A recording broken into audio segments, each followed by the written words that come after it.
Hello, everyone, and welcome back. Thank you for joining me to discuss yet another case. And if you are new, then welcome. So today's case, wow, this one is totally insane. We're going to be talking about the murder of Connie Dabate. There are so many wild elements to this whole case, and this is another really long one, so let's go ahead and jump in. So Connie Dabate, who was originally Connie Margota, was born July 31st, 1976 in Rockville, Connecticut to her parents Kenneth and Cindy. She was one of 4 siblings with 2 sisters, Marlise and Leslie, and one brother named Keith. Connie and her siblings were raised in Vernon and Ellington, Connecticut, and she attended Ellington High School, where she graduated in 1995. And then after that, she went on to attend the University of Connecticut and graduated 4 years later in 1999. And in her adult life, Connie worked in pharmaceutical sales, and she was also a member and vice president of the Ellington Volunteer Ambulance Corps. So obviously that alone says a lot about her, and she is described by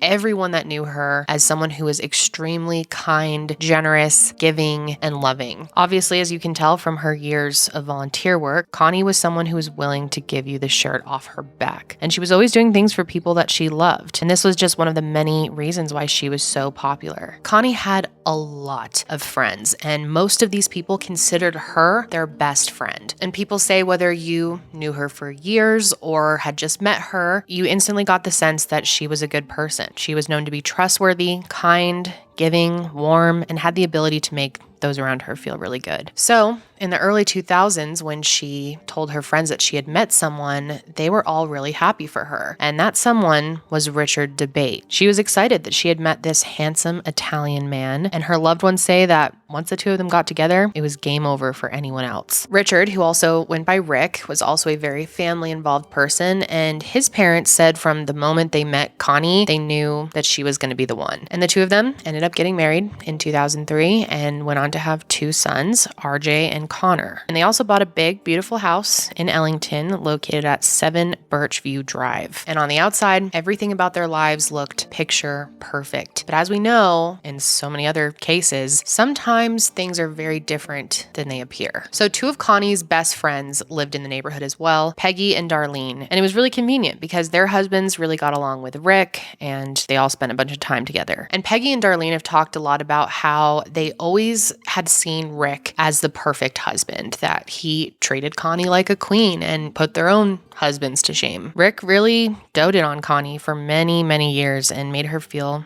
very happy. But obviously there's only so much that people can truly know a marriage from the outside looking in. And I don't know exactly when things started to change in their marriage, but Rick and Connie's perfect life slowly started coming apart. It wasn't all at once, but from what I can tell, Connie started to become unhappy in the marriage, even though she was always loyal to her husband and did everything she could to keep their family together. But the same cannot be said about Rick. So that brings us to the morning of December 23rd, 2015.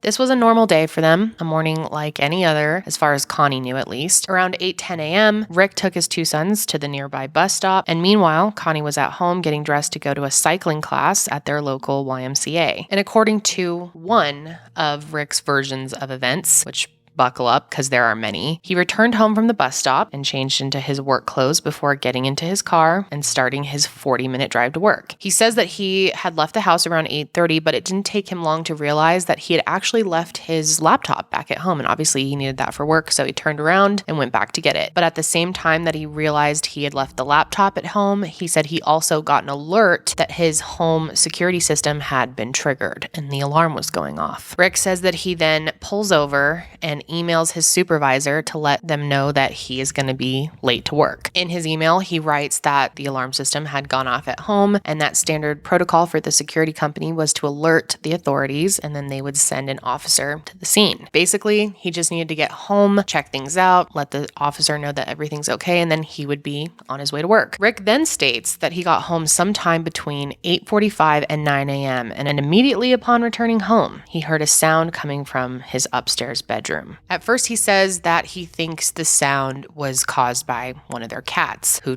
typically knocks things over, as cats do, and he thought maybe she could have triggered the alarm system. But when he gets to their bedroom, he is shocked to see a very large man dressed in all camouflage going through he and Connie's closet. And it didn't take long for this intruder to see Rick, and he starts to manhandle him, as Rick said. He said that this intruder tossed him around a bit and threatened him, telling him that he needed to hand over his wallet, debit cards, and PIN number, or he would wait inside the home for Rick's family to return and then he would kill them. So meanwhile, Connie is coming home from the gym early because her class actually was canceled. So Rick said that they were only talking, him and the intruder, for about 1 minute when he heard the garage door and Connie got back to the house. Rick said that he screamed out to her, letting her know that someone was in the house and that she needed to run. And that's when the intruder turned his attention to finding her. He said the two of them ran to her and that they kind of fought at the top of the stairs, and the intruder ends up pushing Rick down the stairs, which gives him the advantage of getting to Connie first. And this intruder ends up following Connie into the basement. She ran downstairs to get one of the 2 guns that their family kept down there. And by the time Rick is able to pick himself up and run down to the basement, it's too late. He hears the sound of a gunshot, and he says that it was so loud that he was unable to hear anything else for the next few minutes. And he actually thought he heard a second gunshot maybe, but he's unsure because he can't hear anything after the first gunshot. And something important to note here, at first, Rick says that he did not see how the intruder was able to get the gun from Connie. Then Rick says that the intruder was able to overpower him by doing some sort of pressure point thing, which caused him to collapse. And the next thing he knows, Rick has been zip tied to a metal folding chair in the basement, and the intruder begins stabbing him with a pair of box cutters from his very own toolbox. And after he had been stabbed a handful of times, Rick says that the intruder took his own blowtorch and began putting things inside a box and burning them. However, it is unclear what these items were and why the intruder wanted to burn them. And after that, the man attempts to burn Rick. But because he only had one arm and one leg zip tied, he says he's somehow able to get the blowtorch from the attacker and use it on him. And even though this man is wearing a mask, Rick says that he's somehow able to burn this guy's face. And then after that, he flees the scene. And according to Rick, all of this takes place in 5 minutes. From the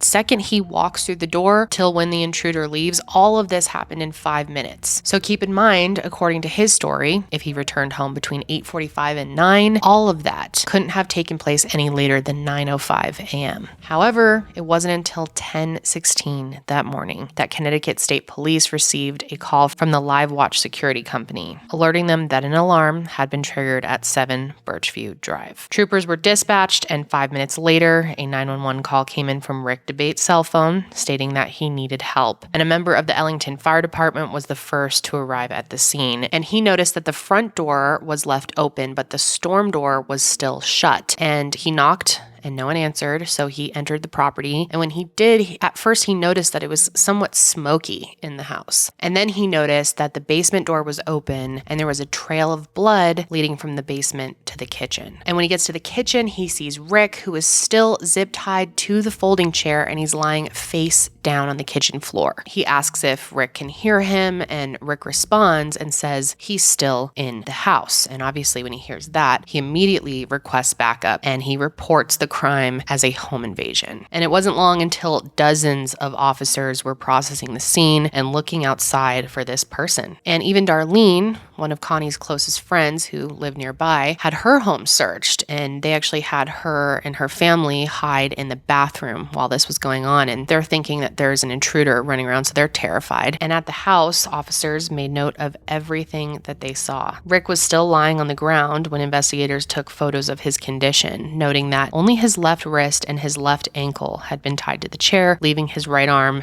and right leg completely free. And he also had a zip tie around his neck, which was restricting his breathing, but that was not connected to anything else. And before he was even brought to the hospital, canine units were brought in to search the home. If there was an intruder in the house, one of the 3 dogs should have been able to detect an unfamiliar scent and hopefully lead police in the direction that he took off. But instead of detecting the scent of an intruder, one of the dogs, Rocky, alerted to someone else. Rocky was first brought out to the backyard where Rick's wallet was found on the ground. It was just lying in the grass, and because he had told investigators that the man had asked for his wallet, it was believed that he must have taken it from him and then dropped it while he was running away. So Rocky begins tracking the scent, and he leads his handler through the house and to the front door, right where Rick was being treated. So his handler has him try 2 more times to track the scent of the intruder. And on the 3rd try, he literally jumps into the back of the ambulance where Rick is now being treated and alerts directly to him. The other 2 canines were asked to track a scent, but neither of them could pick up an unfamiliar scent. And investigators were pretty confused by this. And if you consume a lot of true crime, you know that dogs are incredibly talented when it comes to picking up scents. So for multiple dogs to not pick up anything and for one to be alerting to Rick is extremely weird. And so investigators had their guard up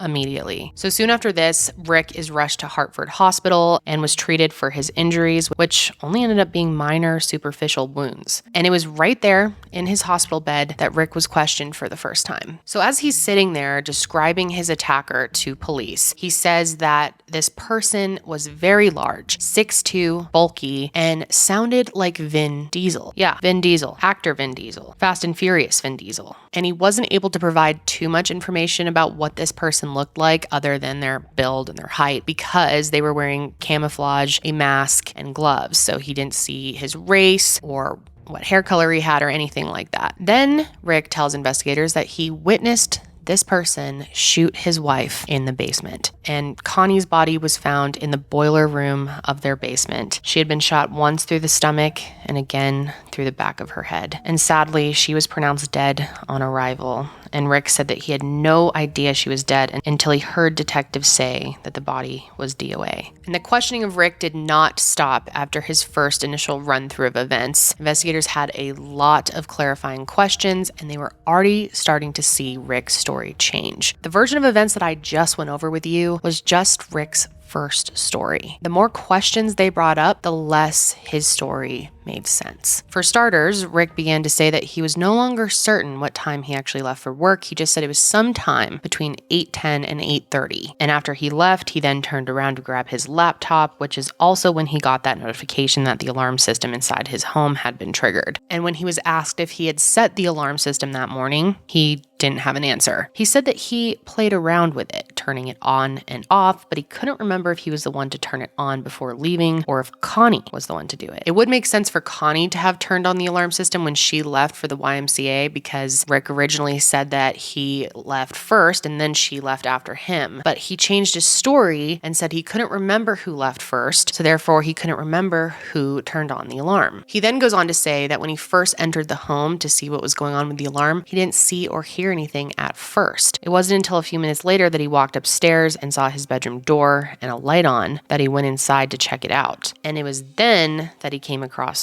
the intruder going through their closet. And then his story changes again when it comes to the stairs. You know how he originally said the intruder pushed him down the stairs? Well, he changes his mind and says that he tripped down the stairs and that the intruder jumped over him and ran to Connie. And then he has a total change in his story when it comes to the gun. At first, he said he wasn't able to see how the intruder got the gun from Connie, but he changes his mind and says that he saw the two of them fighting over the gun, and then he was able to get it from Connie and shoot her. And what makes his story even more fishy to investigators is he also tells them that it was pitch black in the basement and that he couldn't see anything. So how did he watch the two of them fight over the gun? He also claimed that he tried running up to the attacker and was going to try and wrestle the gun out of his hands, but it was too late. The man had already shot Connie. After this, his story stayed relatively the same as it was originally. He says that this man used, quote, some type of pressure point thing to get him to collapse, and then he ties him up to the chair with zip ties. This is followed by the man jabbing at him with the box cutter, burning some papers with the blowtorch. Then he attempts to burn him, but Rick somehow manages to get the blowtorch and burn the intruder himself. Lastly, Rick explained to investigators that once he gained some consciousness, he was able to drag himself upstairs with his free arm and leg and get to his cell phone so that he could call for help. And he says that he shouted out for Connie many times, hoping to hear a response, but he didn't know for certain that she was dead until officers arrived at the scene. Now, of course, it would be one thing if he had just some minor inconsistencies inconsistencies in his story, considering he had just been through such a traumatic event. But they said that it was the way he was telling the story to investigators and how his story kept changing pretty drastically that they started to realize that something wasn't adding up. And not only that, it was his injuries and them looking through the crime scene that gave them all the confirmation they needed. For starters, Rick had only suffered some very minor injuries. A few cuts to the left side of his chest and cuts to the top of both sides of his thighs. And they realized that every injury he received was located in a place that could have been self-inflicted. Now, of course, it wouldn't be impossible for his attacker to have hurt him in the places that he could also reach himself, but investigators found it interesting that most of his wounds were on the left side of his body because Rick was right-handed, and that was also the hand that was left untied. Again, this is not for sure proof of anything, but it definitely made them suspicious. And it also made them suspicious that he didn't have any bruising on his body, which they expected to see considering he had fought with the attacker in the closet and fallen down the stairs. Whether he fell down the stairs or was pushed, there would have been bruising to back this up, but there wasn't. Investigators also looked at the clothing that he was wearing because blood spatter doesn't lie, and they noticed that his shorts only had blood on the top side of them and nothing to indicate that blood had dripped down the side of his thigh. They also expected to see a lot of blood on the back side of his shorts because in Rick's story, the intruder had stabbed him while he was sitting down in the chair, and gravity doesn't lie. So if he's sitting there while he's being stabbed, obviously the blood is going to be dripping down the side. But let's just take the shorts out of the equation for a second and look at the crime scene to see if it matches Rick's story. When investigators started processing the basement for evidence, there was not a large pool of blood where Rick said he had been stabbed. Instead, there were only droplets. Again, had he been seated in the chair and sat there like he said, the blood would have looked much different on the basement floor. The only pool of blood that they found was underneath Connie's body. And like I said, gravity and blood don't lie. And by following the movement of the blood, investigators were able to find another inconsistency in Rick's story. Rick had stated that after the intruder left and after he regained consciousness, he drags himself upstairs to get his cell phone. However, police found no blood in the areas where he said he was dragging his body. Obviously, there would be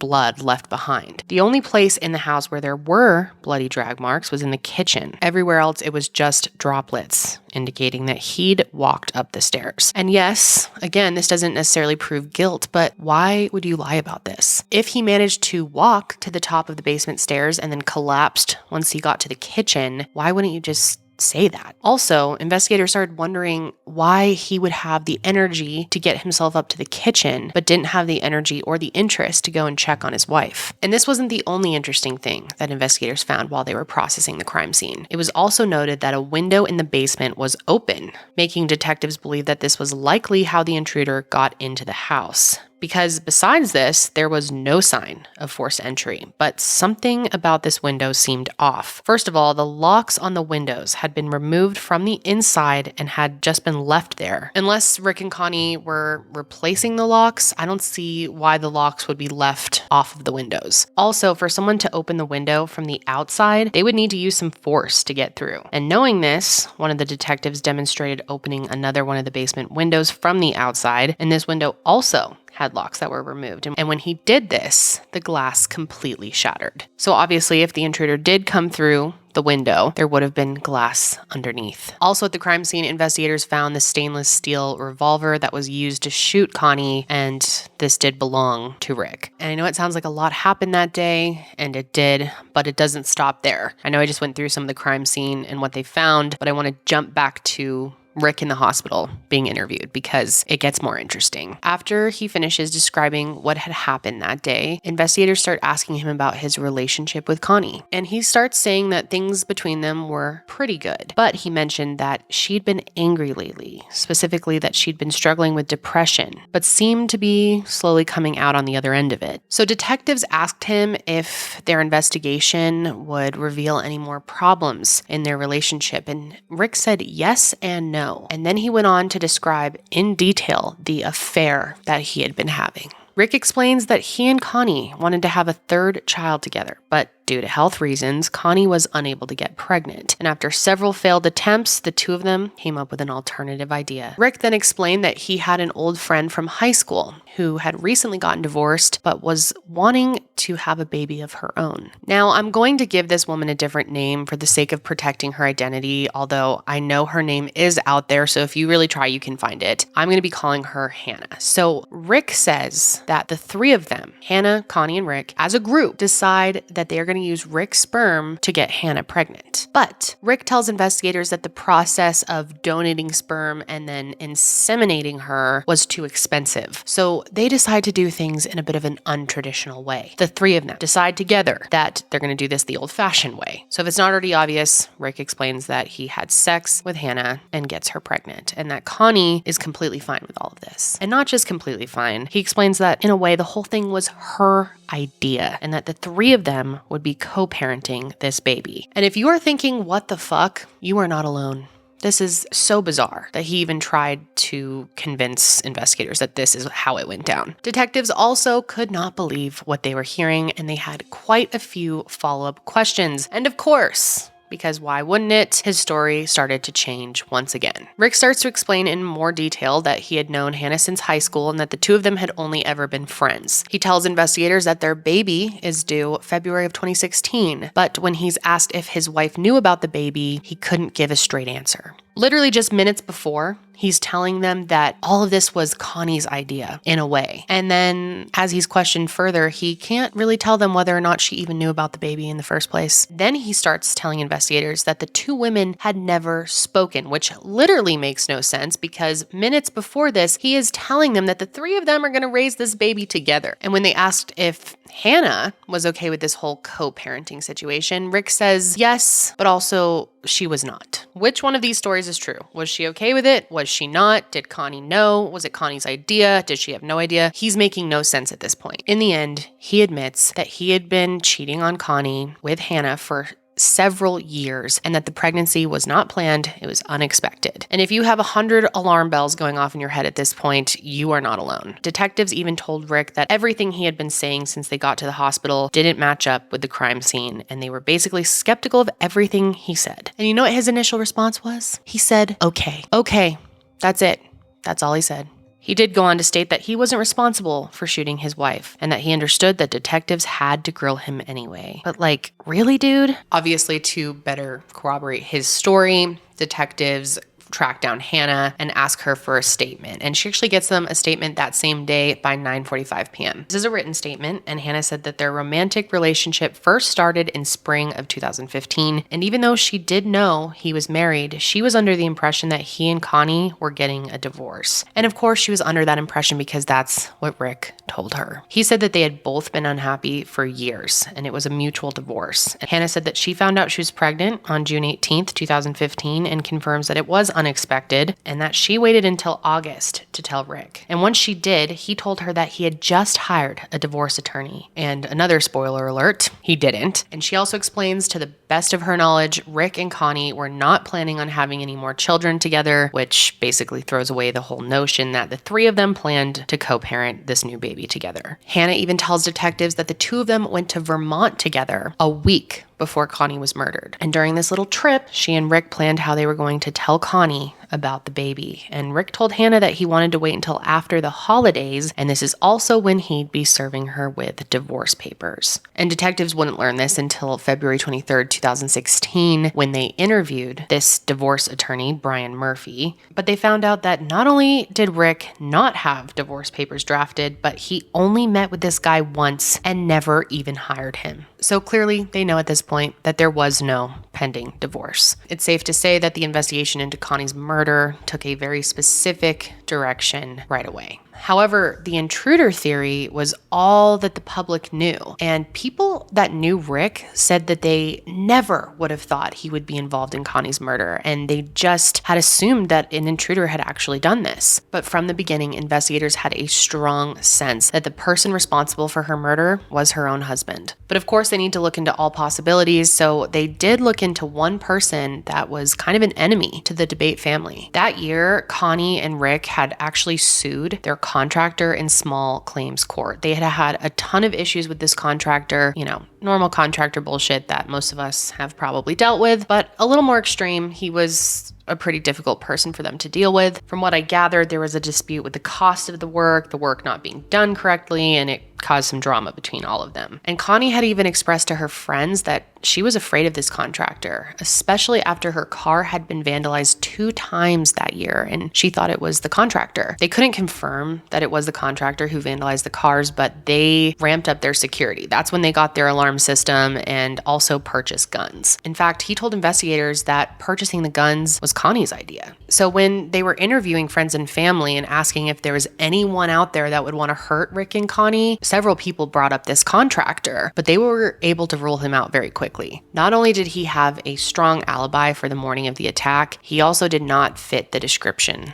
of the attacker. So once again, they're back at looking into Rick. And they kept all their suspicions and their investigation into Rick private from the public for a long time until they had enough solid information to make an arrest. And throughout 2016, detectives began interviewing people in their life to get a better sense of this couple and their personal lives. And several people said that there is absolutely no way in hell that Connie would have been okay with him having a baby with another woman, that is just completely out of the question. To their knowledge, Connie had no idea that this was even happening. Her closest friends, who she confided everything in, believed that Connie would have told them if she had ever found out that her husband was cheating on her. They also expressed that she was extremely against guns and did not believe the idea that Connie was the one who wanted to get the guns in the first place. Connie's friends also have spoken about how Rick just was acting so weird when friends were coming around to, comfort him after his wife had died. And he even asked them, "How did you know my wife?" when he very well knew who they were. And they kind of thought that was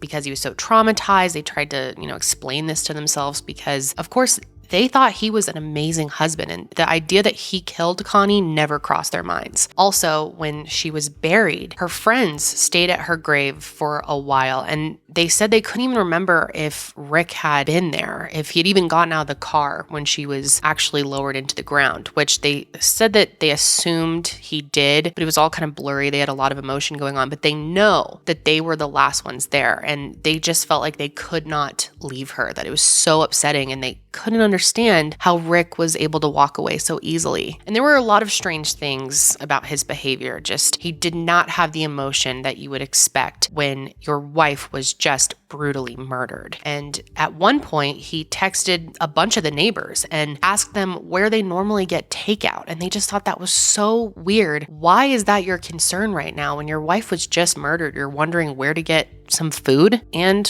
while interviewing their loved ones, they also found out that Rick and Connie had been experiencing some financial trouble. Basically, money was disappearing and Connie had no idea where it was going. She told her friends she wasn't happily married and she was tired of taking on all the responsibilities. It's unclear if Connie had an actual plan in place to leave her husband, but we later learned that she was highly contemplating it. They ended up looking through her phone and they found a section in her notes app that was titled "Why I Want a Divorce," and reading through this list is heartbreaking. She wrote things like, "He lies. He treats me poorly. He takes money that isn't his. He's not good with the kids. He cares more about himself. He doesn't share his passwords. There is no trust," and much more. There was also a small section titled "The Good," but this list was a fraction of the size of the "Why I Want a Divorce" list. Now, Rick's behavior after Connie's murder was totally bizarre. Her family said that just one day after her murder, he wasn't even expressing how much he loved and missed his wife. All he said to them was, "It wasn't me." Rick's friends and family were also interviewed, of course, and it became clear that some people did in fact know he was cheating on his wife and that he got another woman pregnant. One friend said that Rick told him about the affair and the pregnancy and how much he loved Hannah, but that he was afraid his wife would leave him. Seems to me like Rick just wanted the best of both worlds for as long as possible. And on January 11th, 2016, detectives reached out to Protective Life Insurance Company about the two policies the Dabates had. And that's when they learned that each of them had a policy for $475,000, and the other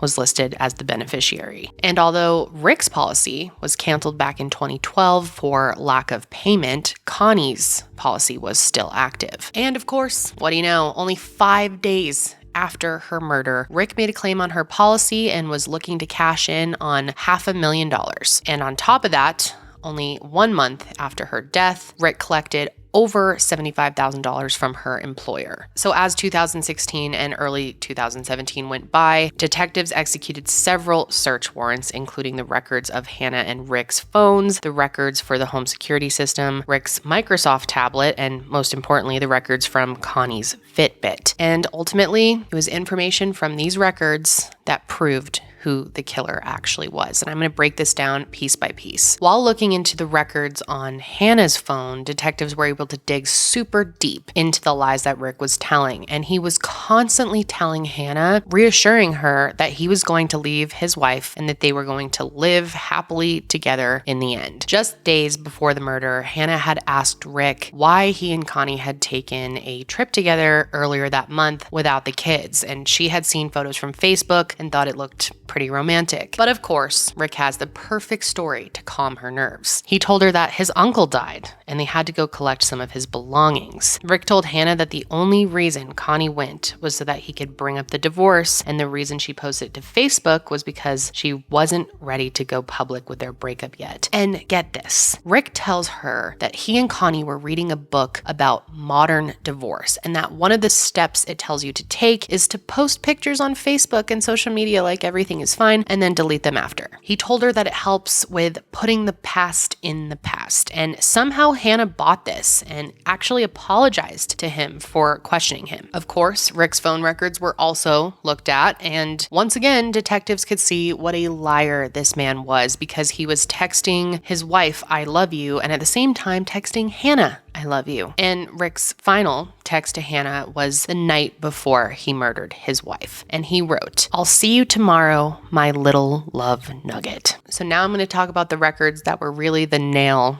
in Rick's coffin. First of all, I want to explain the security system, tablet, and the Fitbit records all together, because doing so really paints a very specific timeline of Rick and Connie's movements that morning. And you'll also be able to see how these records completely contradict the story that Rick gave detectives that morning. At 8:44 on December 23rd at their residence, one of the garage doors registers as opening and closing, which is consistent with the time that Connie left for the YMCA and her spin class. This is confirmed shortly after, because Connie can be seen arriving at the Y on surveillance video at 8:53 a.m. and her Fitbit begins registering movement, indicating that she was walking into the building. Minutes before, at 8:50, Rick is using his login to disarm the whole security system, including all of the motion sensors in the home. Then, within the same minute, he rearms the system along with the motion sensors and gets a text confirming that the alarms are on. This would suggest that he is leaving for work. 9 minutes later, at 8:59 a.m., Rick disarms the security system and uses his key fob to do so. Now, this fob can only be effective if it's in within 500 feet of the home, meaning that Rick had to be home, or at least very close to home, by 9 a.m. And this would suggest that Rick was returning home to check out why the alarm had been activated. And that would mean that this 9-minute window would be when the intruder would have entered the home. But not only did the alarm system not indicate an intruder, it didn't indicate motion in the house at all. And if that weren't suspicious enough, what you're about to hear definitely is. At 9:02 a.m., data from Rick's tablet confirms that he was at home and using the internet, because the IP address shows that he was signed into his Outlook account from 7 Birchview Drive. At 9:04 a.m., the same tablet records indicate that Rick sent an email to his supervisor from the IP address at 7 Birchview Drive. But if you remember, Rick told detectives that he pulled his car over before returning home to send this email. And he also said the same thing in the email, that he pulled over to let them know that he was on his way home, not that he was already home. Plus, like I said earlier, Rick said the whole attack lasted 5 minutes. If the alarms indicate that he returned at 9 a.m. and he sent the email at 9:04 a.m., that would mean that the entire attack would have to have taken place in 1 minute, which is just not possible. And this is where Connie's Fitbit comes into play and ends up being a massive piece of evidence in this case, and why it is is referred to by so many as the Fitbit murder. When Connie got to the Y, she actually only stayed for a few minutes because, like I said, her class ended up being canceled, and her Fitbit shows no movement for 8 minutes starting at 9:08 a.m., which is when she was driving home. And Rick was adamant that his wife was shot almost immediately when returning home, but her Fitbit shows that she moved a total distance of 1,217 feet inside her home between 9:18 and 10:05 a.m. Even her Facebook records indicated that she was online and active for 6 minutes during this time as well. If Connie had come home from the YMCA and basically ran right into the basement when she got home, it maybe would have tracked like 200 feet, and there would have been zero movement after she was murdered. Her last registered movement wasn't until 10:17 a.m., just 17 minutes before 911 was called. And this is believed to be her true time of death. And something small but important that I read in the arrest affidavit was that Rick canceled his contract to have the home security system only 12 days after Connie was killed. If an intruder really did just come into your house 12 days earlier and killed your wife and was still on the loose, and you have 2 small kids, why would you do this? It makes no sense. And speaking of the kids, it is just heartbreaking thinking of the pain and suffering that they have had to go through all of this, losing their mother. And obviously I'm not quite sure if they have been filled in on exactly how all of this played out, but the reality of the situation eventually will come to light for them. And RJ was only 9 years old when his mother died. Connor was only 6. And since then, they've been put in the care of another family member,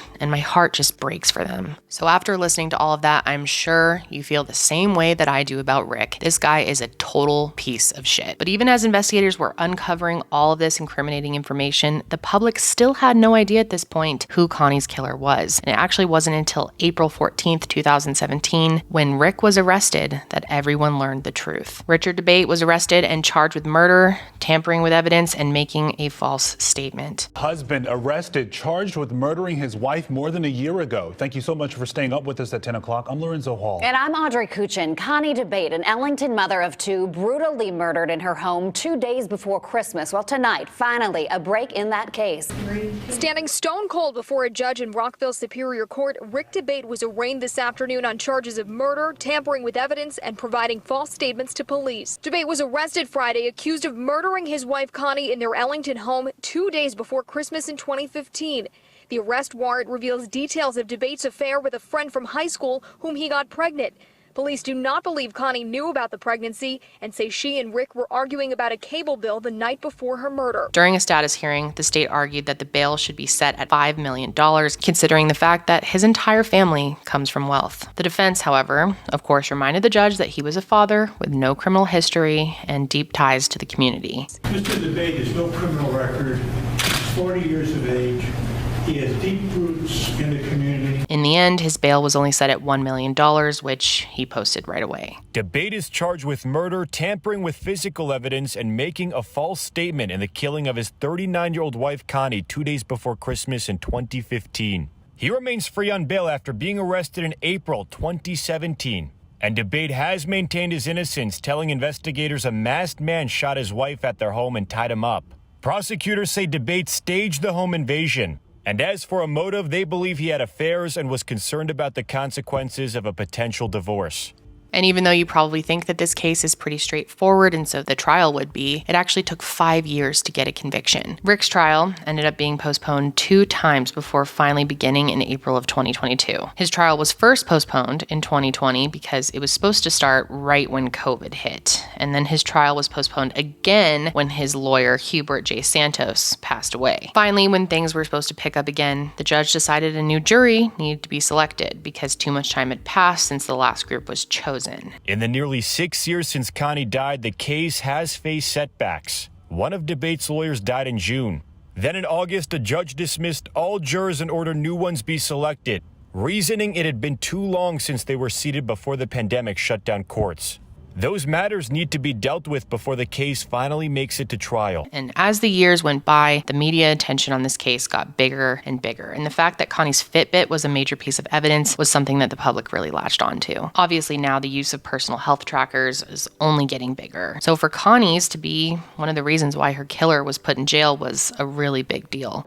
The story also capturing national attention because of the Fitbit activity tracker being used as evidence. Police say information on Connie's Fitbit contradicts Dabate's story, showing she was moving around an hour after he said she was killed. And I do want to mention that Connie's family has come out and said that they don't like the fact that the media started calling this the Fitbit murder, because it's not about a Fitbit. This case is about a mother who was murdered horrifically by her husband. And yes, the Fitbit played a big role and shouldn't be ignored, but it's important to note that Connie's memory and legacy is what's remembered at the end of the day. Finally, the trial started. Throughout April of 2022, Rick Dabate sat on trial for the murder of his wife, as well as tampering with evidence and making a false statement. The trial went on for almost a month, and it wasn't necessarily smooth sailing for the prosecution. The defense brought forward some undeniable information that the jury just couldn't ignore. It turns out that there was unidentified DNA found in 6 places in the home, and the location of the DNA matched the story of someone being in the closet and making their way down to the basement. They also noted that there was an insignificant amount of gunshot residue found on Rick. He did test positive for GSR particles. However, you would expect this to be more significant if he had been the one to pull the trigger. But the prosecution was able to say that the gunshot residue test wasn't administered until hours after he'd been brought to the hospital, and it's possible his hands had been wiped during that time. The prosecution also drilled him about the whole Vin Diesel thing. But on May 10th, after 22 days, it took the jury only 3 hours to come back with a guilty verdict. After years of waiting for a trial, the family of Connie Dabate says she finally gets the justice she deserves. Fox 61's Tony Black is live outside Rockville Superior Court in Vernon with their message after the verdict. Tony, what'd they say? Yeah, Brent and Sarah, it took the 12 jurors inside this courthouse today about 3 hours to find her husband, Rick Dabate, guilty of killing Connie in 2015 in their Ellington home. About 3 hours of deliberations following 5 weeks of trial, shocking both the defense and Connie's family. The pain of Connie's loss and the length of this trial has been especially hurtful to the family. I didn't expect the verdict to happen so soon. I was really skeptical. But it was kind of surreal. It was a relief. And Connie's mom spoke publicly about what a relief this verdict was for their family. She even publicly talked about the conversation that she had with her daughter the morning she was killed. First thing she said on the phone was, "Mom, I love you. You're my best friend." And I didn't know what's going on. I said, "I love you too, and you're a good friend of mine." But there was more. She says, I just want to let you know, Rick is a mess today. And I just wish I had said, well, if he's such a mess, why don't you come to my house? We'll have breakfast. I just feel like, I don't know, a surge from up above. I just feel the strength coming to me, right now. But despite the guilty verdict, Rick maintains that he is innocent. He even told the judge during the sentencing that he is a victim of those who seek victory over truth. But in the end, Rick, or Richard Dabate, was sentenced to 65 years in prison. Of course, he and his lawyers say that this is just the beginning and they're going to fight for his freedom. But we will see about that. But this is just such a sad case, especially knowing how loved Connie was. She deserved so much more in life than she got. And for Rick to have stolen her from her friends and family and her children is just horrible. So we can only hope that Rick's appeals are continually denied and that he remains in prison for what he did. If you want to know more about this case, the arrest affidavit is one of the most well-constructed legal documents that I've ever seen, and it will take you through this story minute by minute. So I will have that linked below if you're interested. But that is all I have for you today, guys. I will be back next week with another case, but until then, stay safe out there.